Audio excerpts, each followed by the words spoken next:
ETF index mutual funds నేర్చుకుని stock మార్కెట్లో రాణించాలనుకుంటున్నారా? వెంటనే ఈ నెంబర్కి కాల్ చేయండి.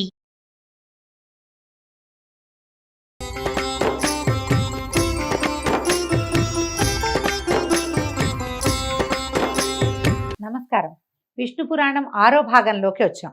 పృథువుని పరిపాలకుడిగా బ్రహ్మ నియమించిన తర్వాత అన్ని శాఖలకి అధిపతులుగా కొంతమందిని నిర్ణయించాడు. ఏ శాఖకి ఎవరెవరిని ఇచ్చారో చెప్తున్నారు. నక్షత్ర గ్రహ విప్ర తపోయజ్ఞ వృక్షలతా గుల్మాదులన్నిటికీ చంద్రుడట. నక్షత్రాలకి, గ్రహాలకి, బ్రాహ్మణులకి, తపస్సుకి, యజ్ఞానికి, వృక్షాలకి, లతలకి, గుల్మాదులంటే పొదలు, వాటికి చంద్రుడట.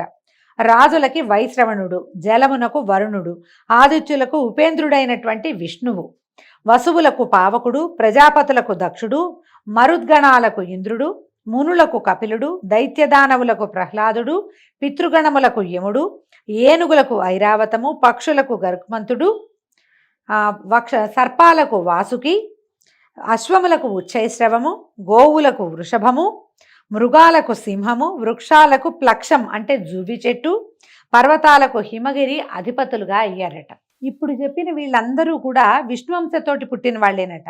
ఆయన ప్రభావం లేకపోతే ఏదీ లేదు. పాలకుని యందు విష్ణుభావం లీనమై ఉంటుంది.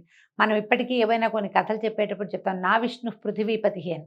రాజులు ఎవడైతే పాలకుడుగా ఉంటాడో అతను విష్ణువంశ సంభూతుడుగా అయి ఉంటాడు. ఇప్పుడు పాలకులు లేరు కాబట్టి అధికారులను కూడా అలాగేనని ఒక గ్రూపుకి అధిపతి ఎవడైతే ఉన్నాడో అతని యందు విష్ణువు యొక్క వ్యాపనశీలకత్వం అత్యంత సహజంగా ఉంటుందన్నమాట. కాలము, చరాచరాత్మకమైన జగత్తు, మంత్రతంత్రాలు, యాగాదులు, గురువు, దేవతలు, కర్మజ్ఞానేంద్రియాలు సమస్తము విష్ణు రూపమని తెలుసుకో. అలాగే వేదాలు, ఉపనిషత్తులు, శాస్త్రాలు, ధర్మశాస్త్రాలు, పురాణాలు, అనువాకాలు, కావ్యాలు, సంగీతాది విద్యలు, మూర్తామూర్తాలు ఆ పురుషోత్తముని యొక్క మూర్తి భేదాలని గ్రహించు. వీటన్నిట్లలోనూ అంతర్లీనముగా విష్ణువంశే ఉంటుందట. మైత్రేయ, ఈ పురాణ కథ చదివినా, ఎన్నో వ్రతాలు, కార్తీక స్నానాలు, పుణ్యక్షేత్ర దర్శనము చేసిన పుణ్యఫలం వస్తుంది. చదివినా వినినా కూడా మనకు అద్భుతమైన ఫలితం లభిస్తుంది అని చెప్పగా మైత్రేయుడు ఆనందంతో నమస్కరించి, గురుదేవ ధన్యుడను, ఒక మనవి, ఉత్తానపాదుని అన్వయ కథ చెప్పావు అంటే ఉత్తానపాదుని కుమారుడు ధ్రువుడు అవి కథ చెప్పుకున్నాం కదా. ఆ ప్రియవ్రతునికి అతని కొడుకులకి సంబంధించిన రాజచరిత్ర కూడా వినాలనుంది, అది చెప్పమంటే అప్పుడు చెప్తున్నారు ఏంటి. స్వయంభువనందనుడైన ప్రియవ్రతుని భార్య కుక్షి, ఆమె కర్దమ ప్రజాపతి యొక్క కుమార్తె. ఆ దంపతులకు 10 మంది కొడుకులట. వీళ్ళెవరెవరు? ఆగ్నేధ్రుడు, మేధాతిథి అని ఆయన ఋషిగా కనపడతాడండి మనకి. వపుష్మంతుడు, జ్యోతిష్మంతుడు, ద్యుతిమంతుడు, హవ్యుడు, సవనుడు, మేధుడు, అగ్నిబాహుడు, పుత్రుడు, వీళ్ళందరూ వీళ్ళ యొక్క సంతానం. అయితే వారిలో మేధుడు, అగ్నిబాహుడు, పుత్రుడు వీళ్ళు ముగ్గురు పూర్వజన్మ స్మృతి కలిగిన వారై విరక్తులై యోగ నిరతులై భూమి నుంచి వెళ్ళిపోయారట. మిగిలిన 7 కుమారులలో ఆగ్నేధ్రుడికి జంబూద్వీపము, మేధాతిథికి ప్లక్షద్వీపము, వపుష్మంతునకు శాల్మలి, జ్యోతిష్మంతునకు కుశద్వీపము, ద్యుతిమంతునకు క్రౌంచద్వీపము, హవ్యునకు శాఖద్వీపము, సవనునకు పుష్కర ద్వీపము ఇచ్చి రాజ్యాభిషిక్తుల్ని చేశాడు. వాళ్ళు ఇంద్రమిత్రులై సప్తద్వీపాలను ఎదురులేని పరాక్రమంతో ధర్మ మార్గాన పరిపాలించారు. సప్తద్వీపా వసుంధర అని చెప్తారు. భూమి ఈ 7 ద్వీపాలుగా ఉంది. ఈ మనం చెప్పుకున్నటువంటి ద్వీపాలన్నీ కూడా అవేనమాట, దానికి సంబంధించినవి. జంబూద్వీపాధిపతి అయిన ఆగ్నేధ్రుడికి 9 మంది కుమారులు. మనం జంబూద్వీపంలో ఉన్నాం. భరతవర్షే భరతఖండే మేరో దక్షిణ దిగ్భాగే అని చెప్పుకుంటాం సంకల్పంలో కదా. జంబూద్వీపం మనం ఉన్నది. దీనికి నాభి, కింపురుషుడు, హరివర్షుడు, ఇలావృతుడు, రమ్యుడు, హిరణ్వంతుడు, కురుడు, భద్రాశ్వుడు, కేతుమాలుడు అని ఇంతమంది కుమారులు ఉన్నారట. 9 మంది. ఆ తండ్రి జంబూద్వీపాన్ని 9 భాగాలుగా చేసి ఇప్పుడు ఈయనేం చేశాడు, తనకి లభించినటువంటి జంబూద్వీపాన్ని మళ్ళీ 9 భాగాలుగా చేసి వరుసగా వీళ్ళని రాజుల్ని చేశాడు. తర్వాత ఏం చేశాడు, సాలగ్రామ తీర్థానికి వెళ్ళి తపస్సు చేయటం మొదలుపెట్టాడు. ఆ కొడుకులు పాలించేటువంటి నవఖండాలు, 9 ముక్కల భూభాగాలు వారి పేర్లతోటే వర్ష సంజ్ఞలు కలిగినవి అయ్యాయి. దాంట్లో ఏమిటి, నాభి హిమగిరికి దక్షిణ భాగంగా ఉన్న భూమికి అధిపతి అయ్యాడు. అతని కొడుకు వృషభుడు. అతనికి 100 కొడుకులు. వాళ్లలో పెద్దవాడు భరతుడు. ఆ భరతుడు భూపతి అయి శత్రుభంజనుడు, ప్రజానురంజనుడై భూమిని పరిపాలించి ఇంద్రునకు పరమ ప్రేమాస్పదుడై యజ్ఞాలు సురనర ప్రీతిగా చేసి పూర్వుల కీర్తికి మిన్నగా కీర్తినార్జించాడు. వాని పేరుతోటి నాభివర్షం భరతఖండంగా ప్రసిద్ధమైంది. వాని తండ్రి భూభారమంతా కొడుకు మీద ఉంచి తపశ్చర్య కోసం పులహాశ్రమానికి వెళ్ళిపోయాడట. చిరకాలము రాజ్యాన్ని పాలించి కొడుకైనటువంటి సుమతిని అతని పట్టాభిషిక్తుని చేసి సాలగ్రామ క్షేత్రానికి వెళ్ళాడు. పతిని ఆరాధించి తనుత్యాగం చేసి లక్ష్మీపతిని ఆరాధించి తనుత్యాగం చేసి మలి జన్మలో బ్రాహ్మణుడిగా పుట్టాడట. భరతనందనుడైన సుమతికి కలిగిన సుతుడు ఇంద్రద్యుమ్నుడు. అలాగా భరత వంశం విస్తరించిందట. ఈ ఇంద్రద్యుమ్నుడి కథ మనం నాడీజంగుడి కథ ఆ కథల్లో చెప్పుకుంటా ఉంటాం. ఇంద్రద్యుమ్నుడు ఎన్నో యజ్ఞాలు యాగాలు చేశాడని, అతను అపారమైన కీర్తిని ఆర్జించాడని చెప్పుకుంటాము. ఈ పరాశరుడు చెప్తే ఇప్పుడు ఇక భూమండల వైశాల్యము, సప్తద్వీప చరిత్ర, నదీసాగర పర్వత విస్తార విషయము, సురాసుర గంధర్వ నగర వృత్తాంతము తెలుసుకోవాలని ఉంది. అవన్నీ చెప్పమని అడిగితే ఇప్పుడు ఈ గురువుగారైన పరాశరుడు శిష్యుడైన మైత్రేయుడికి ఇలా చెప్తున్నాడు. సమగ్రంగా చెప్పడం చాలా సమయం పడుతుంది ఆయన, సంగ్రహంగా చెప్తాను, మొత్తం చెప్పను, కొంచెం బ్రీఫ్గా చెప్తానన్నారు. ఏమట, సప్తద్వీపాలకి 7 ద్వీపాలకు చుట్టూ లవణ, ఇక్షు, సుర, సర్పి, దధి, క్షీర జల సముద్రాలు ఉన్నాయి. అవి ఒకదానికంటే ఒకటి 2 ఇంతలు విస్తీర్ణాలు. ఈ ద్వీపాలకు నడుమ ఉన్నదే జంబూ ద్వీపం. దాని మధ్యనున్నది మేరు పర్వతం. అది యక్ష కిన్నర గంధర్వ తాపస దేవతల నివాసంగా చెప్పదగింది. దానికి దక్షిణంగా హిమగిరి, హేమకూటము, నిషధ పర్వతము తూర్పు పడమర దిక్కులకు వ్యాపించి సమున్నతాలుగా ఉన్నాయి. నీలాచలము, వెండికొండ మేరు పర్వతానికి చెప్పవలసినటువంటి శిఖరాలట. ఒక్కొక్క పర్వతం 2000 యోజనాల విస్తీర్ణం, ఔన్నత్యం కలవయి దక్షిణోత్తర భాగాలలో ఉంటాయి. తూర్పున దేవకూటం, పడమటన జఠర పర్వతం ఉన్నాయట. మేరు పర్వతానికి దక్షిణ భాగంలో భారత కింపురుష హరివర్షములు, ఉత్తరాన రమ్యక హిరణ్మయ కింపురుష వర్షములు, తూర్పున భద్రాశ్వ వర్షము, పడమటను కేతుమాలా వర్షము, వాటి నడుమున ఇలావృత్త వర్షము ఉన్నాయి. పాతకాలపు పేర్లు కదా, వీటన్నిటిని నిరూపించగలిగే సామర్థ్యం అయితే మనకి పెద్దగా లేదండి. ఏదో ఒకటి ఎరా కొన్ని ప్రాంతాలే తెలుస్తాయి. హిస్టారికల్గా తెలిసిన ప్లేసెస్ని మనం ప్రస్తుతం ఉన్న పేర్లు చెప్పుకోగలుగుతాం. ఇవి పురాతనపు పేర్లు కాబట్టి అవి ఎలా ఉన్నాయో యథాతథంగా అలాగే చెప్పుకుంటున్నాం. మేరుగిరికి తూర్పున మందరగిరి, దక్షిణాన గంధమాదనము ఉన్నాయి. మందరము పేరు మనకు తెలుసు, గంధమాదన పర్వతము మనకు తెలుసు. దాని శిఖరం నందు రావి, నేరేడు, కడిమి, మర్రి చెట్లు జెండాల్లాగా దుబ్బుగా ఎత్తుగా పెరిగిన ఉంటాయి. జంబూ వృక్షం పేరుతోటే ఆ ద్వీపానికి ఆ పేరు ప్రసిద్ధమైంది. దాని ఫలాలు ఏనుగంతలేసి ఉంటాయట. జంబూ ఫలాలంటే నేరేడు పళ్ళు అండి. ఆ పళ్ళు హేమకూటాచలం సానువలలో పడి చితికి రసం కారుతూ ఉంటుందట. ఆ ప్రవహిస్తుందట. అది మేరుగిరి చుట్టూతా కమ్మి ఉంటుంది. ఆ ప్రవాహాన్నే జాంబూనదం అని పేరుంది.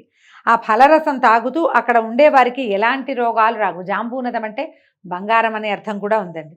ఇంకా ఈ ముసల్తనం రాదుట, రోగాలు రావట, దేవతలకు సాటిగా సుఖజీవులు అవుతారట. ఇంకా విశేషం ఏంటంటే ఆ ఫలరసం తాకిన మన్ను బంగారం అవుతుంది. అందుకనే బంగారానికి జాంబూనదం అనే చక్కటి పేరు కూడా ఉంది. చైత్రరథము, గంధమాదనము, వైభ్రాజితము, నందనము అనే ఉపవనాలు, అరుణాధర మహాపద్మనీలోదక మానసములు అనేటువంటి సరస్సులు మేరుగిరికి తూర్పు మొదలుగా 4 దిక్కులుగా ఉండి దేవతలకి అనుభవాలుగా ఉన్నాయి. వాళ్ళ దేవతలు తిరుగుతారట అక్కడ. అలాగే ఆ బంగారు కొండకు నలుదిక్కులా గొప్ప పర్వతాలున్నాయి. అలాంటి మేరు పర్వతం మీది దేవరాజధాని 14,000 యోజనాల వైశాల్యంతో సువర్ణరత్న స్థగిత గోపుర భవనాలతో త్రిజగన్నుతమై ఉన్నది. విష్ణుపాదం నుంచి బయలువడిన ఆకాశగంగా 4 పాయలుగా మారి సీత, అలకనంద, చక్షువు, భద్ర అనే పేర్లు కలదై ఆ అమర రాజధానికి 4 దిక్కులా ప్రవహించి కిందనున్న భారతాది వర్షములందు కూడా ప్రవహిస్తూ ఉంటుంది. వాసుదేవుడు భద్రాశ్వ వర్షమునందు హయగ్రీవ రూపంతోనూ, భారత వర్షమున కూర్మ రూపంతోనూ, కేతుమాలా వర్షంలో వరాహ రూపంతోనూ, కురు వర్షంలో మత్స్య రూపంతోనూ, తక్కిన వర్షములందు వివిధ రూపాలతోనూ భగవంతుడు స్వరూపాన్ని మార్చుకుని ఉంటాడట. అలాంటి కింపురుషాది వర్షములందు ఉన్నవారికి శోకము, ఆయాసము, ఉద్వేగము, దీపనము అనేవి ఉండవు. చిరంజీవులై సుఖ సంతోషాలతోటి ఉంటారు. భారతవర్షమునందు ప్రత్యేకించి కులపర్వతాలు, మహానదులు చాలా ఉన్నాయి. హిమగిరి నుంచి దక్షిణ సముద్రం వరకు 9,000 యోజనాల విస్తీర్ణం కలదే భారతవర్షం ఉంది. మనం చెప్పుకుంటాం కదా మన దేశం గురించి. అది కర్మభూమిగా ప్రసిద్ధమైనది. పుణ్యాత్ములకు స్వర్గమోక్షప్రదం. మునులు, సురలు భారతవర్షమునందు నివసించాలని కోరుకుంటారు.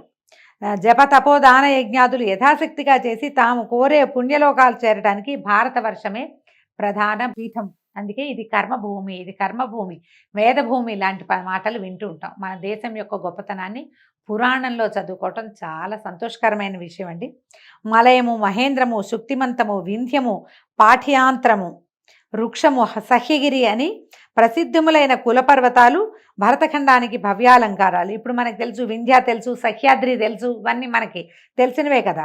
మహేంద్ర తెలుసు, అయితే మలయ కూడా తెలుసు మనకి. శతద్రు, చంద్రభాగ అనే నదులు మహేంద్ర పర్వతం నందు, వేదస్మృత్యాదులు పారియాత్రమునందు, నర్మదాదులు వింధ్యమునందు, తాపి, పయోష్ణి, నిర్వింధ్యాదులు వృక్షమునందు, గోదావరి, భీమరథి, కృష్ణవేణ్యాదులు సహ్యాద్రియందు, తామ్రపర్ణి, కృతమాలాదులు మలయ పర్వతమునందు, ఋషికుల్యాదులు శుక్తిమంతమునందు ప్రభవించాయి. ఇవన్నీ ఇక్కడ పుట్టినాయి. ఏ నది ఎక్కడ పుట్టిందో మనకు తెలుసండి. నదీ ప్రాంతాలు మనకు తెలుసు కదా. గోదావరి ఎక్కడ పుట్టింది, కృష్ణ ఎక్కడ పుట్టింది, త్రివేణి సంగమం ఎక్కడ జరుగుతోంది, గంగా నది ఎక్కడ భూమి మీద పడింది, ఇవన్నీ సరస్వతి నది ఎక్కడ మాయమైంది, ఇవన్నీ కూడా మనం హిస్టారికల్ ప్లేసెస్ కానీ చాలా గుర్తుపడుతున్నాం, మనకి తెలుసు స్పష్టంగానే. ఇలా ఎన్నో పుణ్య నదులు ఉన్నాయి మనకి. భారతవర్షానికి 4 వైపులా 1000 యోజనాల విరివితో 9 ద్వీపాలు ఉన్నాయి. ఇలాంటి నవద్వీపాలు, మహానదులు, కులపర్వతాలు భారతవర్షమునందు తప్ప ఇంకా ఏ వర్షమునందంటే ఏ దేశమునందు లేవు, మనకే ఉన్నాయి ఇవన్నీ. ఈ విధంగా భారతవర్షము కర్మభూమి, పుణ్యభూమి అయింది. మిగిలినవన్నీ భోగభూములు మాత్రమే. ఇదొక్కటే కర్మభూమిగా చెప్పబడుతోంది. జంబూద్వీపం 1,00,000 యోజనాల పరిణామం కలది. దానికి చుట్టూ ఉండేది లవణ సముద్రం, ఉప్పు సముద్రమే మనకు తెలిసిందే.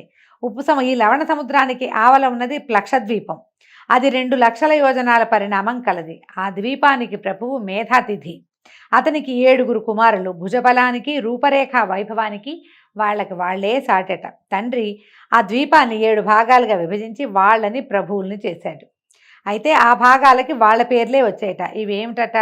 శాంత, హయ, శిశిర, సుఖోదయ, నంద, శివ, క్షేమక, ధ్రువ వర్షాలని వాటికి పేరు. ఈ వర్షాలలో అంటే ఈ దేశాలలో ఉన్నటువంటి నరులు, సురలు కలిసి సోదరులాగా జీవించేవాళ్ళు. వాళ్ళకి ఏ రోగాలు, ఎలాంటి బాధలు ఉండవు. కారణం ఏంటంటే ధర్మానికి పెట్టింది పేరుగా ఆ భూభాగంలో ఉన్నటువంటి నరులు, మానవులు ఉండేవాళ్ళట. ఈ ప్లక్షం అంటే జువి చెట్టు, ఆ ద్వీపానికి పేరు తెచ్చింది. జువి చెట్లు ఎక్కువ ఉంటాయన్నమాట. విష్ణువు చంద్రరూపుడై ఆ ద్వీపంలో భాసిస్తూ ఉంటాడు. ప్లక్ష ద్వీపానికి ఆవల ఉన్నది ఇక్షు సముద్రం. ఇక్షు అంటే మన చెరుకు రసం అండి. ఇక్షు అంటే చెరుకు కర్ర, చెరుకు గడని ఇక్షు అంటారు. అది 1,00,000 యోజనాల వైశాల్యం కలిగింది. ఇక్షు సముద్రానికి ఆవల ఉన్నది శాల్మలి ద్వీపం. ఈ శాల్మలి ద్వీపం అంటే, శాల్మలి అంటే బూరుగ చెట్టు. మనం పత్తిలు తీస్తాం చూడండి, దిళ్ళు అవి చేసుకుంటాం, తలగడలు చేసుకునేటువంటి ఆ పత్తి వచ్చే చెట్టుని బూరుగ చెట్టు అంటారు. అది పొడుగ్గా పెరుగుతుంది, కాయలన్నీ రాలుతూ ఉంటాయి. అక్కడ అవి ఉండుంటాయి. బహుశా శాల్మల ద్వీపం అంటారు. దాని విరివి, దాని నిడివెట 4,00,000 యోజనాలట. దాని ప్రభువు వపుష్మంతుడు, అతనికి సుతులు 7. మనకి ఈ ద్వీపాలన్నీ ఇప్పుడు ప్రత్యక్షంగా ఏం తెలియదండి, మనకు తెలిసినవి కాదు. ఆ కాలంలో ఎలా ఉన్నది అని అతను అడగటం వల్ల పురాణంలో ఉన్న విషయమే చెప్పుకుంటున్నాం. శ్వేతహరితులు, జీమూతరోహితులు, సుప్రభుడు, వైద్యుతి, మానసుడు అని వాళ్ళ పేర్లట. శాల్మల ద్వీపం 7 భాగాలయ్యి వాళ్ళ ప్రభువులుగా వాళ్లే ఉండి వాళ్ళ పేర్లతోటే అవి చిన్న చిన్న దేశాలుగా మారినాయి. వాటి మధ్యలో కుముదము, ఉష్ణము, వలాహకము, ద్రోణము, మహిషము, కంకము, కకుద్వంతము అని కులపర్వతాలు ఉన్నాయట. అక్కడ కులపర్వతాలు ఆ ప్రాంతానికి 7 అద్భుతమైనటువంటి పర్వతాలు ఉన్నాయి. వాటి మధ్యలో ఎంచి 7 నదులు కూడా పుట్టాయట. విష్ణువు వాయురూపుడుగా ఆ ద్వీపంలో ఉంటాడట. ఆ శాల్మల వృక్షం 1100 యోజనాల ఔన్నత్యం కలదై ఆ ద్వీపానికి తన పేరు కలిగించింది. చాలా పెద్ద శాల్మల వృక్షం ఉండటం వల్లే శాల్మల ద్వీపం అని పేరు వచ్చిందట. అది ఇంత పెద్దది. ఆ ద్వీపానికి చుట్టూతా ఉన్నది సురా సముద్రం అట. సుర అంటే కళ్ళు, మనం అలాగే చెప్పుకోవాలి. అయితే ఆ సముద్రానికి అవతల ఉన్నది కుశద్వీపం. ఆ ద్వీపాన్ని జ్యోతిష్మంతుడు తన కొడుకులు 7 విభజించిస్తే దానికి కూడా వాళ్ళ పేర్లు వచ్చినాయట. ఆ భాగాలలో మందరము మొదలైనటువంటి పర్వతాలు ఉన్నాయి. ఆ పర్వతాల నుంచి శివ, విధూతపాప, పవిత్ర, సుమతి, పాపహర, హైమవతి, విద్యుదంభ అనేటువంటి 7 నదులు పుట్టాయి. దైత్యదానవులు, దేవగణాలు, ఆ వర్షమునందున్న నరులు కలిసిమెలిసి జీవిస్తారు. మహావిష్ణువు బ్రహ్మరూపుడై ఆ ద్వీపంలో ఉంటాడట. ఆ ద్వీపంలో ఆకాశమును తాకుతూ కుశస్తంభం ఉండటం వల్లే దానికి కుశద్వీపం అని పేరు వచ్చిందట. ఈ కుశద్వీపానికి అవతల ఉన్నది క్రౌంచ ద్వీపం. దాని చుట్టూతా ఉన్నది ఘృత సముద్రం అట. క్రౌంచ ద్వీపానికి చుట్టూతా ఘృత సముద్రం అంటే నేయు యొక్క సముద్రం ఉందిట. ద్యుతిమంతుడికి 7 కుమారులు ఉన్నారట. వాళ్ళకి ఆ ద్వీపాన్ని విభజించిస్తే అవి కూడా వాళ్ళ పేర్లతోటే ప్రసిద్ధి పొందాయి. క్రౌంచ ద్వీపానికి పొలిమేరలో 7 కొండలు ఉన్నాయట. క్రౌంచము, వామనము మొదలైన పేర్లు కలిగినవి. ఆ కొండల నుంచి ఖ్యాతి, కుముద్వతి మొదలైనటువంటి 7 నదులు వెలువడ్డాయట. విష్ణువు ఆ ద్వీపంలో రుద్రరూపుడుగా ఉంటారు. దాని తర్వాతదే శాఖ ద్వీపం. దాని చుట్టూతా ఉన్నది దధి సముద్రం. దధి అంటే పెరుగండి, పెరుగు సముద్రం ఉందట. ఆ ద్వీపాధిపతి హవ్యుడు తన ద్వీపమును కొడుకులు 7గురికి విభజించి ప్రభువుల్ని చేశాడు. వాళ్ళ పేర్లతోటి ఈ భాగాలు వచ్చినాయి. ఒక్కొక్క భాగంలో ఒక్కొక్క కులపర్వతము, ఒక్కొక్క నది ఉన్నాయట. ఆ ద్వీపాల యొక్క వాసులు ధర్మమూర్తులు, పరస్పర కలహము, పాపాలోచన లేని గుణవంతులు. ఆ ద్వీపనందు శ్రీహరి సూర్యరూపుడై యజ్ఞాలలో పూజలు అందుకుంటూ ఆ ద్వీపవాసుల్ని కాపాడుతూ ఉంటాడు. ఆ ద్వీపానికి అవతల ఉన్నదే క్షీర సముద్రం. దానికి సంబంధించి ఉన్నదే పుష్కర ద్వీపం. ఆ ద్వీపానికి సవనుడు అనేవాడు అధిపతిగా ఉన్నాడు. అతడు వీరయుక్తుడు, మహావీరధాతకుడు అనేటువంటి 2 కుమారులు ఉన్నారు అతనికి. దాన్ని ఏం చేశాడు, దీన్ని 2 భాగాలుగా చేసి సమంగా విభజించి ఈ కుమారులిద్దరిని దానికి ప్రభువుల్ని చేశాడు. ఈ 2 భాగాలకి మధ్యలో మానసోత్తరం అనేటువంటి కొండ ఉందట. అది 50,000 యోజనాల పొడవు, ఆకాశాన్ని తాకుతూ ఉంటుంది. సురసిద్ధ గంధర్వులకు నివాసము. ఆ ఇద్దరి పేర ఆ రాజ్యాలకు పుష్కరాలకు పేరు వచ్చిందట. ఆ రాజ్యాలకు వచ్చిందట్ల. ఆ పుష్కరాల ప్రజలు దేవతల్లాగా హాయిగా జీవిస్తారు. రోగాలు, శోకాలు, దుష్టగుణాలు, ముసలితనము లేని ధన్యజీవులుగా ఉంటారు. వాళ్ళు కోరిన వెంటనే షడ్రసోపతమైన భోజనాలు ఎక్కడికక్కడే సంభవిస్తాయట. 10,000 సంవత్సరాలు ఆయుర్దాయం కలిగిన వారుగా ఉంటారట. ఇక్కడ బ్రహ్మస్థానమైనటువంటి వటవృక్షం అంటే పెద్ద మర్రి చెట్టు ఉందట. విష్ణువు ఇక్కడ బ్రహ్మమూర్తిగా ఉంటాడు. దానికి దరిగా ఉండే సముద్రం జలార్ణవం. ఈ సముద్రానికి అవతల ఉన్న పర్వతాన్ని పేరు చక్రవాళమట. ఈ విధంగా బ్రహ్మాండమునందు సప్తద్వీపాలతో, సప్త సముద్రాలతో, నానా చరాచర భూతకోటితో స్వభూమి ధాత్రి, విధాత్రి అనే పేరుతో ఒప్పుతూ ఉంటుంది. దాని అధోభాగం నందు అతల, వితల, నితల, గభస్తిమంత, మహాతల, సుతల పాతాళాలు అనేటువంటి లోకాలున్నాయి. అవి శుక్ల, కృష్ణ, అరుణ, పీత, శర్కర, శైల, కాంచన వర్ణాలు కలిగినటువంటి భూములు కలవై దైత్యదానవ సర్పనివాసాలుగా ఉన్నాయి. పాతాళ లోకాల పేర్లు చెప్తున్నారండి. అయితే ఒకప్పుడు నారదమునీంద్రుడు ఆ లోకాలను చూసొచ్చి నాకు చెప్పాడు ఆ వివరము. అవేంటంటే భాగ్యరేఖకి ఆ లోకాలతో పై లోకాలు సాటి కావు. ఏంటంటే విశేషం ఏంటంటే సూర్యుడు ఆ లోకాలలో మితిమీరిన వేడిగా వెలగడట. చంద్రుడు అతి తెల్లని వెన్నెల విరియడు. ఆశ్చర్యం కదా. ఆ కింద లోకాలకి ఏంటంటే అన్ని సంస్థితంగా ఉంటుంది. ఓసారి ఎండ, ఓసారి చల్ల, అలా ఉండదట. ఆ లోకాల రాజధానులన్నీ కూడా భవ్య శోభాభ సమానములయ్యి మేడలతోటి ఉంటాయి. అందున్న వారంతా అమూల్యములైన చీనాంబరాలతోటి, మణికాంచన భూషణాలతోటి భాసిస్తూ ఉంటారు. అద్భుతంగా ఉంటారట వాళ్ళంతా. భక్ష్య, భోజ్య, లేఖ్య, పానీయ, చోష్యములు అతి మనోహరములుగా సుగంధ కర్పూర కస్తూరి పరిమళములతో భవనాలు దివ్యభోగాలుగా ఉంటాయి. అంటే ఆహారము అద్భుతమైంది, ఆహారం తర్వాత అనుభవాలు కూడా అత్యద్భుతమైనవి లభిస్తాయట. వేణు గానామృతంతో, మృదంగనాదంతో నాగకాంతలు వేడుకగా పాడుతూ ఉంటారు. పద్మపరిమళంతో, గండు తుమ్మెదల రొదలతోటి సరస్సులు ఉప్పొంగుతూ ఉంటాయి. అరపండిన ఫలవృక్షాలతోటి ఆ నాగకాంతల విహారారామాలు నిత్యనూతన వికాసంతో ఒప్పారుతూ ఉంటాయి. ఇవన్నీ మనకు ఎలా లభిస్తాయండి? ఓన్లీ కథల్లో మాత్రమే లభిస్తాయి. పాతాళ లోకం అత్యద్భుత లోకంగా ఒప్పారుతూ ఉంటుందని నారదుడు ఒకప్పుడు ఎప్పుడో పరాశరుడికి తెలియజేశారట. అయితే ఇక్కడ ఒక చిత్రమైన విషయం చెప్తున్నారండి. అలాంటి పాతాళానికి కింద అపర పురుషోత్తముడు అనంతుడు సమధికైశ్వర్యంతో విరాజిల్లుతూ ఉంటాడు. దైత్యదానవులు, దేవతలు, మునులు, సిద్ధసాధ్యులు ఆ అనంతుని ఉపాసిస్తూ ఉంటారు. ఆ అనంతదేవుని మహిమలను ఏ మహానుభావుడునూ వర్ణించలేడు. 1000 శిరోమణుల కాంతులు దిక్కులయందు నిత్యనూతన కళలను కూర్చుతూ ఉండగా, కిరీట కుసుమమాలికల సుగంధము ఆ లోకానికంతకు భవ్య సౌరభం కలిగిస్తూ ఉండగా, శరత్కాల మేఘఛాయకు పోటీ చేసే శరీరకాంతి నిండువెన్నెల పండువ కాగా, నడుమున కట్టిన నీలాంబర కాంతి దిక్కుల చిమ్మచీకట్లు కమ్ముతూ ఉండగా ఆ శేషుడు అనాయాసంగా భూమండలాన్ని భరిస్తూ ఉంటాడు. అనంతుడు అంటే సాక్షాత్ విష్ణు స్వరూపుడుగా ఉండేటువంటి ఆదిశేషువుని వర్ణిస్తున్నాడు. నీలాంబరధారిగా ఉంటాడు. ఆయన యొక్క 1000 శిరస్సుల యొక్క మణులు ప్రకాశిస్తూ ఉంటాయట. ఆయన ఉండటం వల్లే ముందే మనం చెప్పుకున్నాం కదా. ముందు పురాణ గాథలో ఏం చెప్పాము? విష్ణుమూర్తి అనంతుణ్ణి అంటే తన సర్పం, తన శయ్యగా ఉండేటువంటి ఆదిశేషువుని భూమికి కాపలాగా కింద ఎత్తిపట్టి ఉంచేందుకు పాతాళంలో ఉంచాడు. ఆ పాతాళ లోకంలో కొలువై ఉన్నటువంటి ఆదిశేషువు అయిన అనంతుడి గురించి చెప్తున్నారనమాట. ఇది అతని 2 చేతులలో ఆకాశగంగా, ముసలము, నాగలిగా 2 రూపాలతో ఉంటుంది. ఒక 2 రూపాల్లో ఉన్నది ముసలము, నాగలి ఈ రెండు ఆకాశగంగే ఆ స్వరూపంలో కనపడుతుంది. ఈ అనంతుడికి ఒకప్పుడు కోపం వచ్చి ఊపిరి విడిస్తే దాని జ్వాల చరాచర ప్రపంచానికి ప్రళయాగ్ని జ్వాలగా అవుతుందట. అతడే ప్రళయ సమయం నందు రుద్రుడై జగాలను నశింపజేస్తాడు. మద్యపానము చేత మత్తెక్కి కన్నులు తిప్పుతూ పడగలు విప్పి భీకరముగా ఆడించాడంటే సురాసురాళితో ఉన్న లోకాలని ఉర్రు తొలుగుతాయి. ఎందుకంటే ఆయన భూమిని ఆపుకుని ఉన్నాడు కదా, ఆయన పడగలు కదిలినంటే భూమి అతలాకుతలం అయిపోతుంది. అలాంటి దివ్యశక్తి సంపన్నుడైన అనంతుడు సకల నదీనద సముద్ర పర్వత సహితము చరాచర జంతుయుతము 10 కోట్ల యోజనాల విస్తారము అయినటువంటి భూమండలాన్ని శిరస్సు మీద పూదండలాగా భరిస్తూ ఉంటాడు. ఇంత శక్తి అనంతుడికి కలిగిందంటే సాక్షాత్తు అది విష్ణు ప్రభావ శక్తి, ఆది విష్ణువు యొక్క ప్రభావ శక్తి అతనిలో ఉందన్నమాట. పుష్పసుగంధులైనటువంటి నాగకాంతలు ఆ అనంతునకు చందనపు పూత పూస్తున్నప్పుడు ఆ సుగంధ వాయువులు రంజనములై ఎల్లడలా వ్యాపిస్తూ ఉంటాయి. గర్గుడ అనంతుని గురువుగా సేవించి జ్యోతిషాస్త్ర పద్ధతులను శకున శాస్త్ర విషయాలను నేర్చుకున్నాడు. గర్గాచార్యుడు అని చెప్పబడతాడు. ఆయన ఈ విద్యలన్నీ అనంతుడి దగ్గరే నేర్చుకున్నాడట. ఈ అనంతుడి వైభవ క్రమము రేపు ఉదయం తెలుసుకుందామండి. ఈ రోజుకి సెలవు. నమస్కారం.